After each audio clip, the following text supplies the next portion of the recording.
तो आपको बताएं कि कराची के शहरी के इलेक्ट्रिक पर बरस पड़े। कहते हैं कि भारी भरकम बिल्स तो भेजे जाते हैं, लेकिन बिजली की लोड शेडिंग कई कई घंटे तक की जाती है। कराची वाले बोल के माइक पर फट पड़े। मजीद उन्होंने क्या कहा, आइए आपको भी सुनवाते हैं।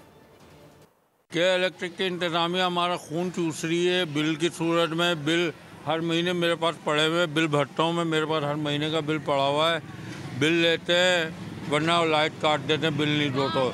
बिल चाहिए उनको, लाइट दे ना दे वो हमें। सारी रात हो जाती है, रातों में लाइट नहीं होती है भाईजान। बस ऐसा दिल होता है इनको तो घरक कर दो, कोई यहाँ कहने वाला ही नहीं है, सुनने वाला ही नहीं है यहाँ पे। लोड शेडिंग तो ऐसी है कि बिल भरने के बावजूद कि पता नहीं कि हमें सिर्फ खैरात के अंदर मिल रही है ना। ये लोड शेडिंग 12 घंटे 14 घंटे रहती है। 10 हज़ार के बिल बेचते ये लोग, और बिजली 12 घंटा 16 घंटे जाती है। 12 हज़ार 20 हज़ार रुपये बिल पे करते हैं, उसके बाद भी सहूलत नहीं है। घर पे जाते हैं तो बिजली नहीं होती। जो ये प्राइवेट हो गई अब, तो इन्होंने तो बस बदमाशी लगाई हुई है और कुछ भी नहीं है।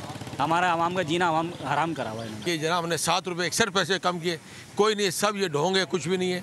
अभी मेरे अपने जो घर के बिल आए, कोई कमी नहीं है। सब्सक्राइब करें और बेल दबाएं ताकि कोई खबर रह न जाए।